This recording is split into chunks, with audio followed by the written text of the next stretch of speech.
మన దగ్గర డబ్బులుంటే ఆనందాలు అయినవారు అందరూ ఉంటారు. అదే మన దగ్గర రూపాయి కూడా లేదనుకో, ఆనందాలే కాదు అయినవారు కూడా ఎవ్వరు ఉండరు. మనం ఒక్కలుగా మిగిలిపోతాం. మనం ఎలా బ్రతకాలో బాధలే నేర్పిస్తాయి.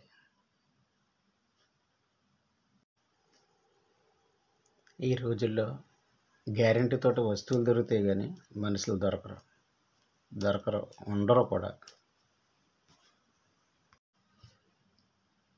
మనం ఎలా బ్రతకాలో బాధలే నేర్పిస్తాయి.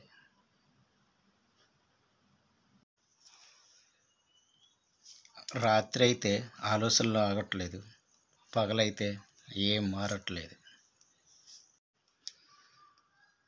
మనం 100% ఫోకస్ చేస్తే మనం తెలుసుకోలేని అంశం, నేర్చుకోలేని అంశం అంటూ ఈ ప్రపంచంలోనే లేదు.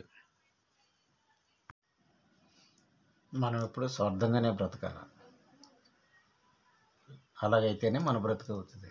లేకపోతే బంధానికో లేదా బాధ్యతకో బానిసై బ్రతికితే అది ఆ బాధ్యతకు సంబంధించిన బ్రతుకు అవుతుంది తప్ప మన బ్రతుకు అవ్వదు.